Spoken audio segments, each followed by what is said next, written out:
Imagine this. You are at the office. It's just a standard, unremarkable Tuesday morning. The kind of morning where the biggest decision you've made so far is whether to go for the medium or dark roast in the break room. Exactly.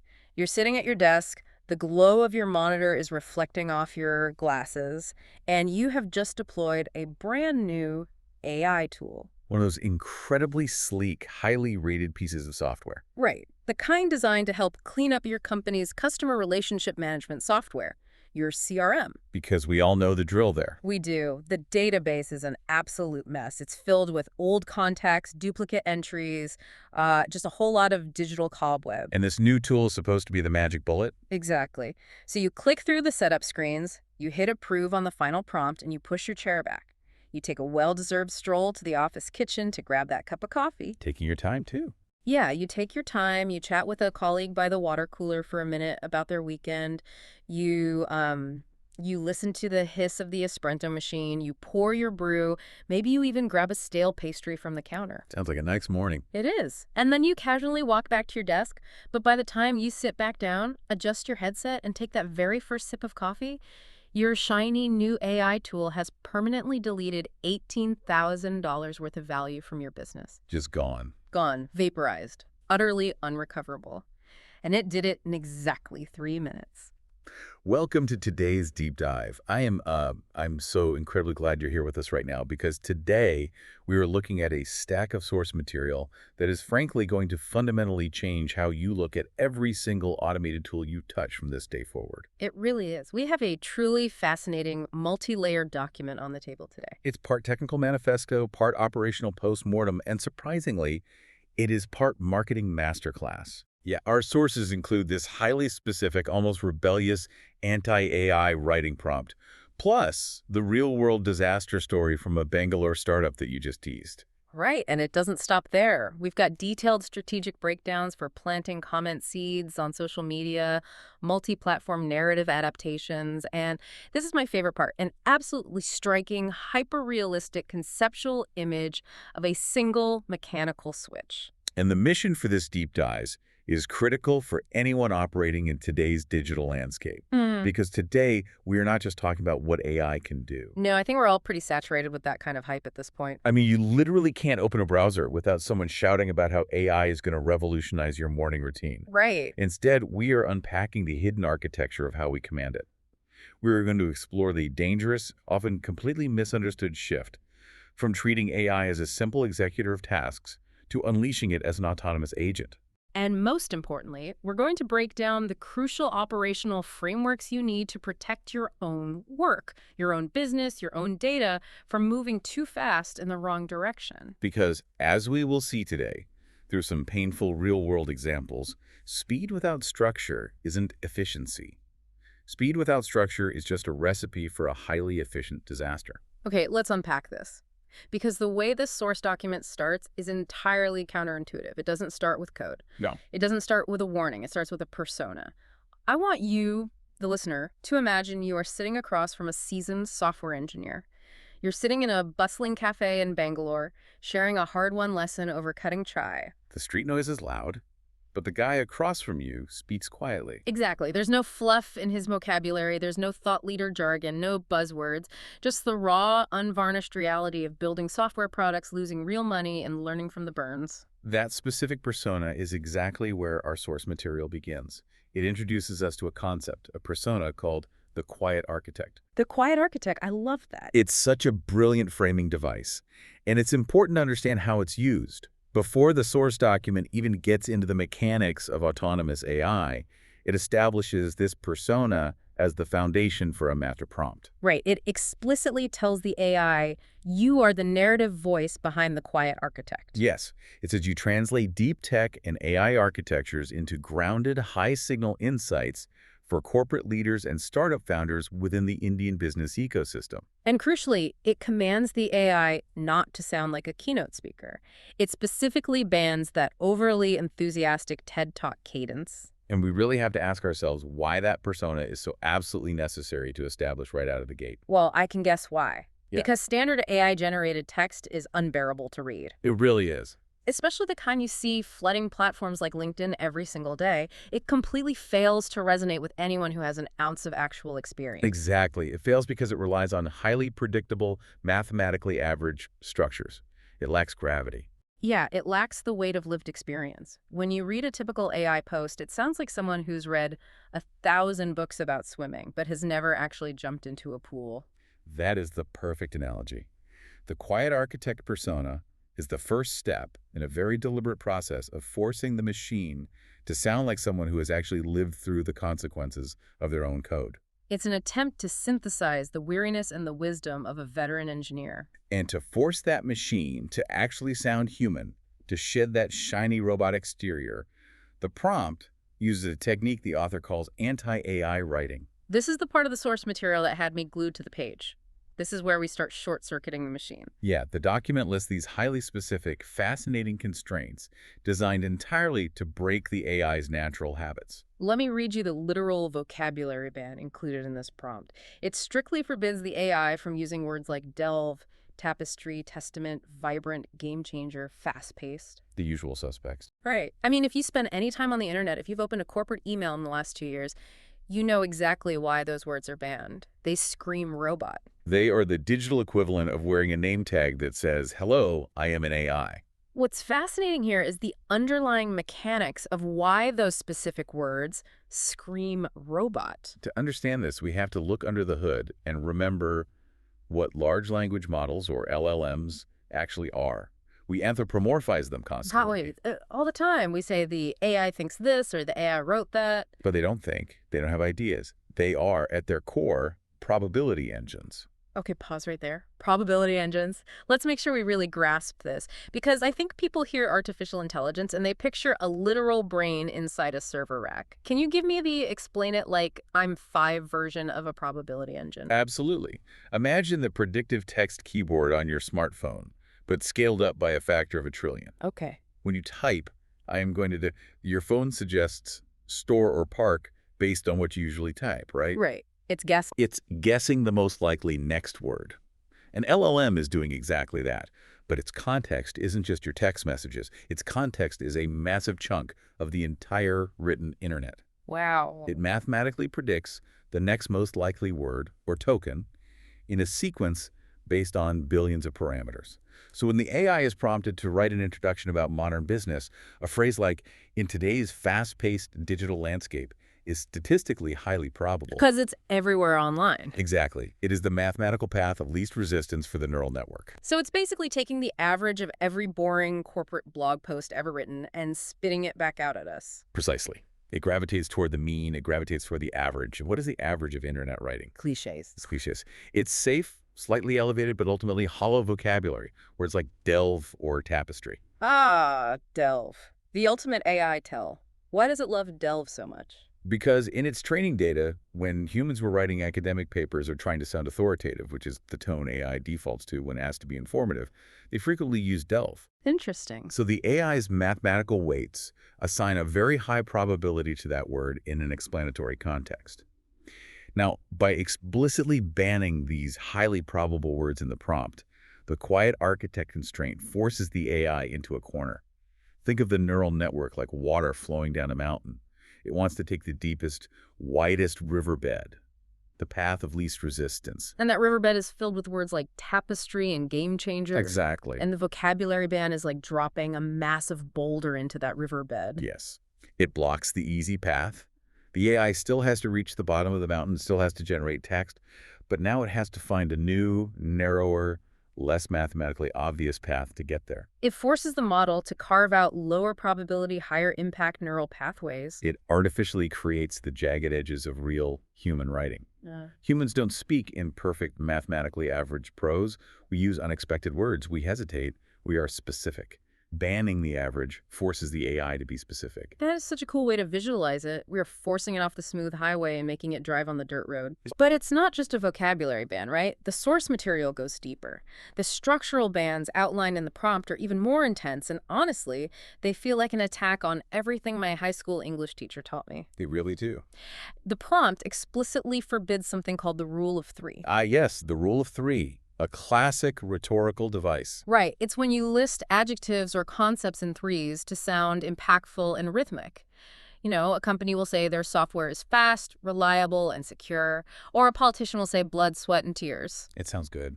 It sounds great, but this prompt says absolutely not. It tells the AI 2 is fine, 4 is fine, never 3. Why on earth would we ban something that we know makes writing sound good?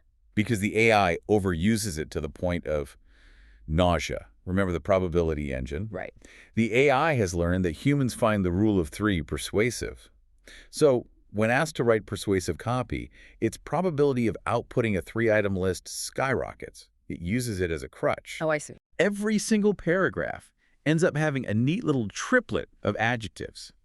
It makes the writing feel incredibly formulaic. By banning it, you force the AI to break its rhythm. It's forced to write a sentence that says, the software is fast and secure, which actually sounds punchier. Or it has to go long and list 4 things, which feels more conversational and less rehearsed. Exactly. And there's another structural ban here that I want to bring up. The prompt bans participle tails. The dreaded participle tail. I had to look this one up, honestly. It's when you end a sentence with an ing phrase that acts as a neat little summary of the sentence you just read. Like, the team launched the new product, revolutionizing the industry. Or the company cut costs, ensuring a profitable quarter. Right. Banned. Completely forbidden by the quiet architect prompt. Those structural bans are brilliant because they disrupt the classic essay format that AI defaults to. When you give an AI an open-ended prompt, it naturally wants to give you a polished 5-paragraph essay structure. Intro, 3 points, conclusion. It wants an intro, 3 supporting points, and a neat little conclusion that wraps everything up with a bow. Participle tails are the AI's way of constantly wrapping things up with a bow at the end of every single sentence. It's a hedging mechanism. It wants to make sure you know exactly why it just told you what it told you. Exactly.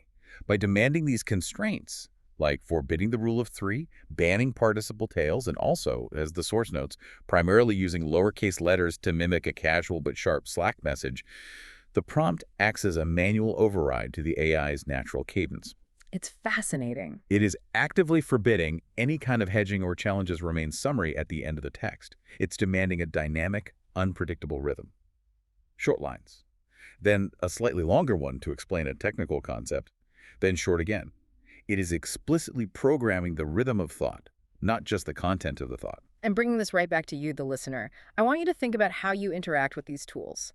When you sit down to write prompts, whether you are generating an email or code or a project outline, you aren't just giving instructions. Not if you want good results. Right. If you want actual value, if you want an output that doesn't sound like a machine regurgitating the beige average of the internet, you need to build a cage of constraints. You have to tell it exactly what not to do to force it into the creative, jagged space you actually want. That is the perfect takeaway for this section, is the difference between asking an artist to paint a picture of a city versus asking them to paint a picture of a city using only shades of blue, and you are not allowed to use any straight lines. I love that. The first prompt gives you a generic skyline. The second prompt gives you art.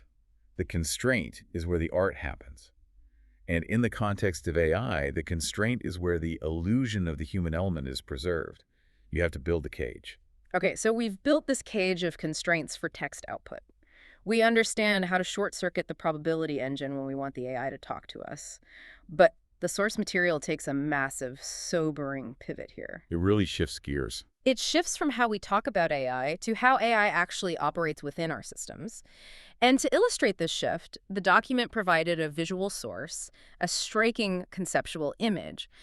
I really want to take a minute to describe this image to you, the listener, because understanding the visual metaphor here is absolutely vital to understanding the rest of this deep dive. It's a powerful image. Imagine a hyper-realistic, extreme, close-up macro shot of a sleek control panel.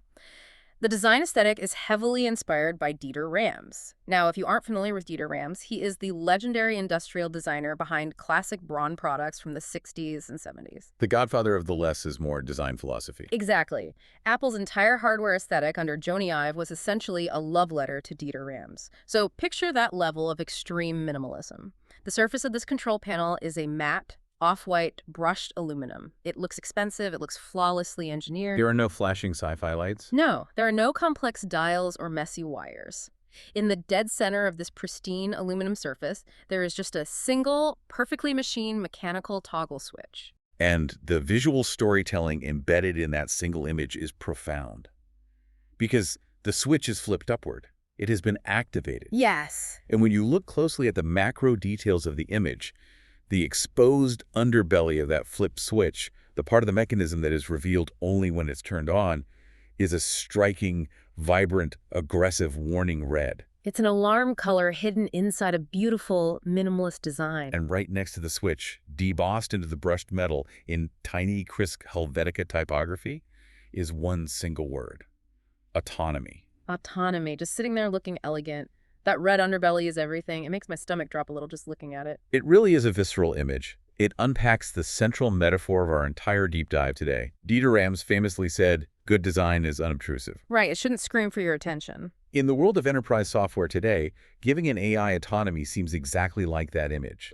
It is designed to be unobtrusive. It's designed to be as simple and frictionless as flipping a digital toggle switch on your screen. You go into your settings, you click a beautiful little pill-shaped button that turns green, and it says enable auto-reply or optimize data or grant master access. It feels easy. It feels safe. But that hidden red underbelly in the image represents the immediate, often entirely invisible danger of what you have just unleashed. You haven't just turned on a helpful tool. You have activated an independent actor within your systems. Let's dig into that distinction, because this brings us to the core difference outlined in the text. Chatbots versus agents. We are all used to chatbots now. ChatGPT, Claude, whatever you use. You open a window, you type a prompt, maybe you even use the quiet architect constraints, and it spits out an answer. And it stops. Exactly. It goes to sleep, it sits there, frozen in time, waiting for your next command. It is an entirely reactive tool. It's like a highly intelligent calculator. AI agents, however, do not wait. That is the fundamental paradigm-shifting difference. An AI agent does not wait for you. It operates on a continuous autonomous loop. And the source document breaks this loop down into 3 distinct repeating phases: analyze, act, and observe. Okay, walk me through that loop. Let's use a harmless example first before we get to the disaster. Say I have a hypothetical AI agent, and I give it the goal: book me the cheapest direct flight from New York to London for next Friday. Perfect example. Mm-hmm. So phase 1 is analyze. The agent doesn't just wait for you to give it flight options. It actively uses its underlying language model to look at the data available to it: the internet, travel APIs, your calendar, and it finds patterns that match your goal. It analyzes the parameters. Cheapest, direct, New York, London, next Friday. Right, is parsing the request and looking at the board. Then phase 2 is act. The agent executes a task within the boundaries of the permissions you've given it. It reaches out to an airline's API, it selects the flight, it enters your saved credit card information, it clicks purchase. It actually does the thing. It actually does the thing. But here is where the loop completes itself. Phase 3 is observe. After it acts, it observes the outcome. It checks the results of its action against your original goal. Did the transaction go through? Did you get a confirmation email for direct flight? Okay, so what if it didn't? Well, if yes, it stops. Yeah. If no, let's say the credit card was declined or the flight sold out while it was booking, the agent observes that failure and the loop starts completely over. Oh, wow. It goes back to analyze. It looks for the next cheapest flight. It acts. It observes. Over and over and over again until the goal is achieved. They are relentless execution engines. They don't get tired, they don't get distracted, they don't take coffee breaks, and they do exactly what their parameters tell them to do at the speed of light. Relentless execution engines. That phrase gives me chills, because when it's booking a flight, that sounds amazing. That sounds like the future we were promised. But when you apply that relentless execution to complex business data, the consequences of a misunderstanding are terrifying. Which transitions us perfectly to the real-world story from our sources. This is the $18,000 coffee break I mentioned at the top of the show. The Bangalore incident. Yes. Let's set the scene again. We are back in Bangalore. It's last year. A mid-sized tech startup has a problem. Their CRM database is bloated. It's full of junk. So they decide to plug one of these new, highly touted autonomous agents into their system. Seems logical on the surface. Right. They give the AI, to any human sitting in a boardroom. Seems like a very simple, standard, unambiguous business goal. The prompt was, optimize database size by removing dead weight. Removing dead weight. It sounds so simple to a human ear. It sounds like something you'd tell a summer intern. Here. But here is the catastrophic operational error the company made. To allow the AI to execute this goal, the human operator blindly granted what are known as master permissions to the agent. They flipped that beautifully designed DRAM switch to autonomy. They exposed the red warning label without even realizing it, and they handed the machine the master keys to the entire corporate castle. Let's track the timeline of the chaos here because it is terrifyingly fast. The operator hits approve on those master permissions. They stand up, they push their chair back, and they walk away to get a coffee. In the time it takes to walk down the hall, pour that coffee, and chat about the weather, just 3 minutes, the agent spins up its loop. Let's look at the analyze phase. It looks at the CRM data. It sees thousands of rows of contacts. Right, it's looking for the pattern that matches dead weight. Exactly. Then it transitions to the act phase. It acts on its master permissions, meaning it has the power to read, write, and delete anything in the database. Anything. And then it observes. It observes that there is a specific category of contacts in the system. Unassigned leads. These are potential customers who have filled out a form but haven't been assigned to a specific human sales rep yet. In the database architecture, the variable field for assigned representative is empty. It is blank. To the machine, an empty field is taking up byte space unnecessarily. It is the definition of dead weight. So, acting relentlessly on its goal, it permanently deletes 412 qualified warm sales leads. Just like that, $18,000 in projected pipeline value is wiped off the servers. Poof. Gone. And here's where it gets really interesting. Okay, wait, let me push back on that before we get to the nuance, because as a business owner reading this, I am furious. I hear that story, and my immediate reaction is, this AI is garbage. It's a stupid machine. That's the natural reaction. Right. Any human intern, even on their first day, would know that a list of warm sales leads is not dead weight just because a column is blank. Any human would ask, Base, hey boss, should I delete these potential clients? Why are we letting the AI off the hook for a massive, catastrophic lack of common sense? That is the exact visceral reaction most people have, and it's the wrong reaction, which is why this source document is so valuable. If we look at the comment seeds provided in the source, these are the pre-written comments the author designed to spark deeper discussion when they posted this story on social media. There's a contrarian nuance introduced that completely shifts the blame. Okay, what is the nuance? The nuance is this. The AI didn't actually fail. It didn't go rogue. It didn't experience a glitch or a bug. It performed perfectly. It did exactly what it was told to do. But it deleted clients. How is that doing what it was told? Dead weight means junk. Does it? To whom? Dead weight is a human, highly subjective, culturally dependent concept. To a human sales manager, dead weight means old, unresponsive contacts or emails that bounce. We rely on shared context to define that phrase. But an autonomous agent doesn't have your lived experience. It doesn't have common sense. It is a mathematical model interacting with database architecture. Think of your CRM like a giant Excel spreadsheet. The AI was told to optimize the size by removing dead weight. It scanned the sheet, saw that rows 100 through 500 had nothing written in the sales rep assigned column. Okay, I see where this is going. To a mathematical model, a literal empty variable field is the exact literal definition of dead weight. It is allocated data space that serves no current structural purpose. It is a null value taking up memory. So the model analyzed the space, found the empty fields, and acted to optimize the database size by purging them. Just instruct it. Wow. Okay, when you put it like that, it's just doing math. Blank equals empty, empty equals dead weight, delete to save space. It wasn't being malicious. It was just cleaning up empty cells. Precisely. This was not a failure of artificial intelligence. This is a catastrophic failure of human goal setting. The human assumed the machine shared their worldview. It didn't. That is such a crucial, painful distinction. We blame the tool when we should be blaming the operator. We blame the hammer for smashing our thumb because we swung it blindly, which leads us perfectly into the operator's framework. Because the source material doesn't just leave us with a horror story to keep us up at night. It gives us a concrete system to prevent it from ever happening to us. Yes, it provides a very practical methodology. And the core tenet of this system, the golden rule, is that you do not manage an autonomous agent by giving it better, more nuanced instructions. You manage it through strict, unyielding boundaries. Yes, let's look at managing by constraints rather than instructions. This is the operational cure. Because natural language is inherently ambiguous, as we just saw with the phrase dead weight, you simply cannot rely on instructions to keep an autonomous agent safe. You could write a 10-page prompt defining what dead weight means, and the AI might still find a mathematical loophole that results in disaster. Exactly. You cannot instruct your way out of risk. You have to rely on hard mathematical boundaries encoded into the software itself. The document introduces two crucial metrics for doing this: blast radius and reversibility. Let's start with blast radius, because when I hear that term, I immediately think of a literal explosion, like a bomb going off in a building.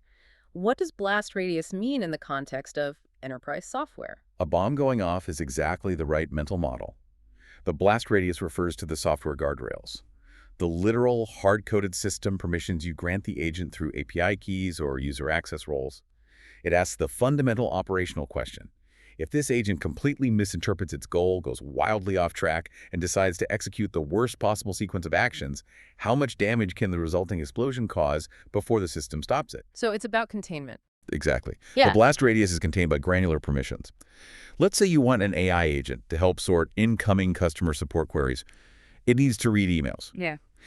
If you give it read-only access to that single specific inbox, its blast radius is very small. If it hallucinates and goes crazy, the worst it can do is read emails and maybe flag them incorrectly. Right. But if you say, well, it might need to check customer history, and you give it read-write access, or worse, you give it your global Microsoft 365 administrator token because it's easier than setting up custom permissions, you've just expanded the blast radius from a single inbox to your entire company infrastructure. Wait, really? People do that. They just give it the master key. All the time. Because configuring granular permissions is tedious.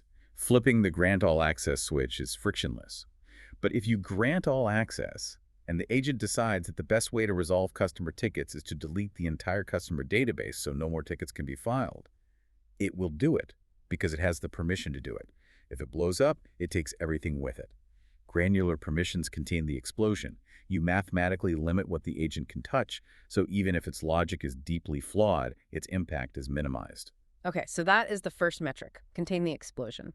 The second metric to protect yourself is the reversibility matrix. The source text breaks this down into a really helpful 2x2 grid. On the x-axis, running horizontally, you have risk. How dangerous is this task? On the y-axis, running vertically, you have reversibility. How easy is it to undo? And it provides concrete examples to help us visualize where different tasks fall on this grid. Let's look at the low-risk quadrant first. For instance, the source suggests having an AI agent draft a 3-email marketing sequence for a Q3 product launch. Right. Let's plot that on the matrix. Risk, very low. Reversibility, extremely high. Because if the agent writes a terrible off-brand email sequence, or if it hallucinates and includes the wrong product features, what is the consequence? The agent is only allowed to save the text as a draft in your email client. It doesn't have permission to hit send. You review the draft, you see it's garbage, and you hit delete. Exactly. The risk was contained and the reversibility was instantaneous. It cost you nothing but a few seconds of review time. That makes perfect sense. But then look at the other extreme on the grid. Purging client records from a live CRM database to optimize space. That sits squarely in the high-risk, completely irreversible quadrant. Once the agent executed that command and those 412 warm leads were gone from the Bangalore startup system, they were gone forever. There was no undo button. Which brings us to how you actually use this matrix operationally. It's not just a thought exercise. It dictates your system architecture. The rule outlined in the text is simple and uncompromising. Anything that falls into that high-risk, hard-to-reverse quadrant mandates the implementation of a human-in-the-loop mechanism. A human in the loop. Explain how that breaks the agent's cycle. Remember the autonomous agent's loop. Analyze, act, observe. For highly irreversible tasks, you must architect the system to literally break that loop in half. You allow the agent full autonomy to analyze. It can scan the database, find the empty fields, and determine what it wants to delete. But before it can transition to the act phase, the system must pause. It stops. It triggers a notification to a human operator and requires that human to physically click approve on the specific list of actions the AI intends to take. You never, ever grant full, closed-loop autonomy in the high-risk quadrant. So the AI essentially raises its hand and says, here's my plan, boss. Do I have permission to fire the missiles? Exactly. The human provides the common sense check that the AI lacks. I want to pause right here and ask you, the listener, to do a mental audit of your own workflows right now. Think about the automated systems, the Zapier integrations, the AI plugins you use every single day in your business or your personal life. If one of those systems hallucinates or makes a catastrophic logical error today, right now while you are listening to this, how easily can you reverse it? Scary question. It is. Does it have access to your live bank feeds, your primary email inbox, your client database? Are you treating AI like a smart intern who can be corrected when they draft a bad email, or are you handing over the keys to a relentless execution engine without ever checking the blast radius?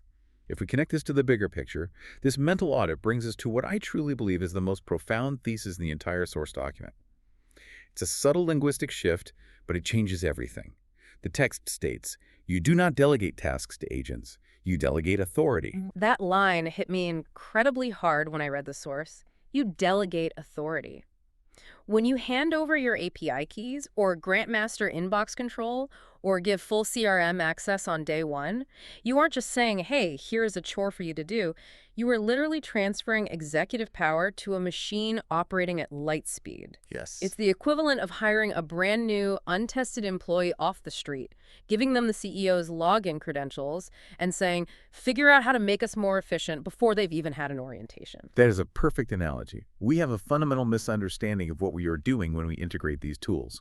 A task is defined. Draft an email about the Q3 launch. Format this spreadsheet. Authority is open-ended. Manage my client communications. Optimize my database. The scope is massive. When you give an autonomous agent the ability to execute actions across your software stack based on an open-ended goal, you are delegating authority. And think about how we handle authority in the human world. We have extensive interview processes, we have probation periods, we have multiple layers of oversight and middle management. We do not just hand over executive authority blindly to a stranger. But with AI, we do. Yet, because the user interface of AI is so elegantly simple, because it's just that single Data Rams toggle switch that says turn on, we completely forget the gravity of the power we are transferring. So tactically speaking, how do we fix this? Yeah. How do we implement a probation period for a machine? Because I still want the efficiency, I still want the tool, but I don't want to lose 18 grand. The text gives us a very specific operational instruction for this phase. Sandbox them. Sandboxing is absolutely non-negotiable for autonomous agents. If you take nothing else away from this deep dive, take this. A sandbox is a secure, completely isolated testing environment. Practically, this means you never connect a new agent to your live production data. Ever. Okay, so how do I actually do that? What does a sandbox look like for a small business? You give the agent access to a dummy dataset. You export a copy of your database from last year, scrub the sensitive info, and let it run on that. Or if it's an email agent, you set up a mirrored fake inbox and populate it with old resolved queries. You build a playground where nothing is real. The playground. You set your goal, remove dead weight. You define your constraints, and then you let the agent run its relentless analyze, act, observe loop for a minimum of 48 hours in that fake environment. You let it safely break things. You let it go crazy in a padded room. Exactly. You want to see how it interprets your ambiguous phrasing like dead weight on fake data before it ever touches your real sales pipeline. You box them in. You watch their bizarre alien logic unfold when the stakes are absolutely zero. So you can actually review the logs. You review the logs. You see that it deleted all the unassigned leads, and you realize, my prompt was flawed. You adjust the prompt, you run it again. Only when you deeply understand its mathematical interpretation of your goals do you slowly, incrementally expand the blast radius into live environments. I love that framework. Box them in before you let them loose. Create the padded room. Now, I want to pivot to the final and perhaps most surprising layer of our source material, because this is where the story gets incredibly meta. We've talked about the anti-AI writing prompt, we've dissected the core lesson of chatbots versus agents, we've analyzed the $18,000 Bangalore disaster, and we've built the operational frameworks to prevent it. We've covered a lot of ground. We have, but the source document we are reading isn't just a technical manual, it's a comprehensive content strategy. It shows exactly how the author took this painful failure and packaged it as a masterclass in multi-platform storytelling. The meta layer of this document is a fascinating case study in narrative architecture. It's almost a psychological profile of the internet. The author didn't just hide their failure.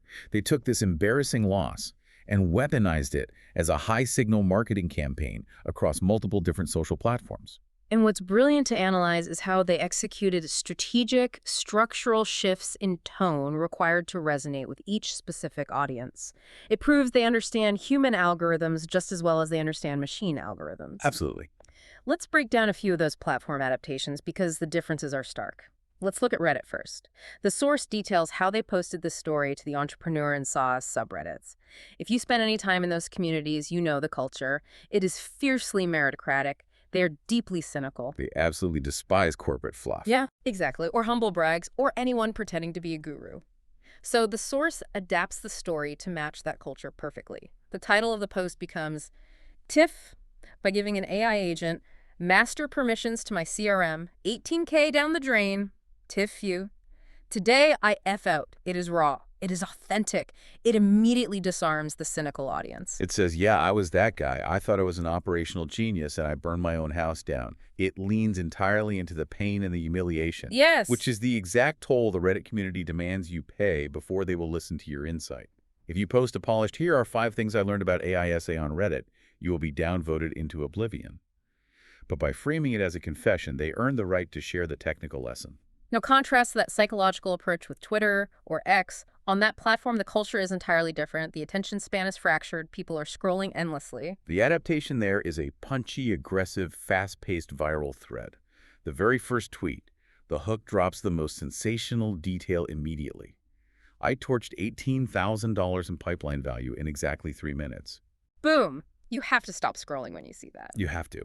And then uses the thread format to deliver the technical lessons, the analyze, act, observe loop, the blast radius, the reversibility matrix in bite-sized, highly shareable chunks. It's optimized for retweets, not deep discussion. And then you have YouTube. The strategy outlined for YouTube relies heavily on pre-engagement. It utilizes community polls to drive algorithm momentum before a video even drops. They ask a question: what is your biggest operational fear regarding AI? And they give options like unintended data deletions or executing a broken process 100 times faster. It primes the audience's anxiety. It makes them realize they don't know the answer. And the video title itself leans into pure, unabashed clickbait, but crucially, it's a clickbait backed up by actual substance. I lost $18,000 in 3 minutes using AI. Don't make this mistake. It's a masterclass in platform psychology. But the most rigidly structured adaptation of all is the LinkedIn execution. Remember the quiet architect prompt from the very beginning of our deep dive. Yes, the persona designed to cut through the noise. That specific persona was designed specifically for LinkedIn. And the source document details an incredibly strict hashtag strategy to accompany that text. It doesn't just throw 20 random tags at the bottom of the post. It uses a precise 4-tag architecture designed explicitly to avoid the algorithm suppressing the post for what they call hashtag stuffing. Right, the 4 tags are brilliant in their intention. Tag 1, AI agents. That is the core keyword for searchers looking for technical content. Tag 2, founders. That is the target audience they want to reach. Tag 3, operational excellence. That targets the specific pain point of the audience. And tag 4, tech leadership. That reinforces the quiet architect persona. Just 4 highly specific tags separated by a clean line break at the very bottom of the post. And this entire meta layer, this obsessive attention to how the story is packaged for different algorithms, proves the overarching fundamental point of the entire source document. Whether you are programming an autonomous AI agent to clean a database in Bangalore, or you are trying to program a social media algorithm to distribute your content to founders, success comes down to highly intentional, deeply structured constraints. The author didn't just throw a cool story onto the internet and hope for the best. They built a structural cage for it on every single platform, just like they built a vocabulary cage for the AI. It's constraints all the way down. It all comes back to constraints, to the boundaries we build. So let's take a breath and recap this incredible journey we've been on today. We started by learning how to short-circuit the mathematical probability engines of AI text generation, banning cliché vocabulary like delve and forcing jagged, unpredictable human edges. We decoded the hidden danger behind the unobtrusive Dieter Rams-inspired switch of autonomy. We learned the vital difference between a chatbot waiting patiently for a command and an autonomous agent relentlessly cycling through its analyze, act, observe loop at the speed of light. And we broke down the painful $18,000 disaster that taught us the hard way to implement the blast radius and reversibility matrix to protect our businesses from our own ambiguous goal setting. This raises an important question, though, and it brings us to the ultimate warning embedded deeply within the text. You can understand the autonomous loops. You can set the granular permissions. You can build the most secure sandbox in the world. But the author drops this undeniable, unavoidable truth at the very end. If your internal company process is fundamentally broken, an AI agent does not fix it.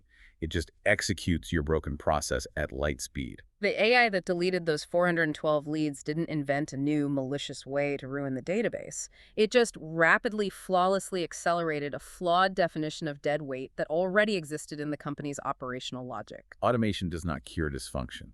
Automation makes bad processes infinitely worse and infinitely faster. Automation does not cure dysfunction. That is a heavy truth. And that leads me to a final thought I want to leave you with today. A thought for you to mull over long after this deep dive is done, as you go back to your desk and look at your own software tools. We have spent this entire hour talking about one autonomous agent acting on one broken process inside one isolated company's CRM system. It was a closed loop. Just one closed loop. But as these AI tools become cheaper, as they become easier to deploy, and as they become ubiquitous across every industry on the planet, we are rapidly entering an era where your autonomous agents will inevitably start interacting with the autonomous agents of your vendors, your clients, and your competitors. Think about the implications of that. If a single broken process can burn $18,000 in 3 minutes in a closed loop, what happens to the global economy, to supply chains, to the stock market, when millions of relentless autonomous agents start executing conflicting, flawed, broken processes against each other at the speed of light? Thank you so much for joining us for this deep dive. Stay curious, audit your workflows, check your blast radius, and we will catch you next time.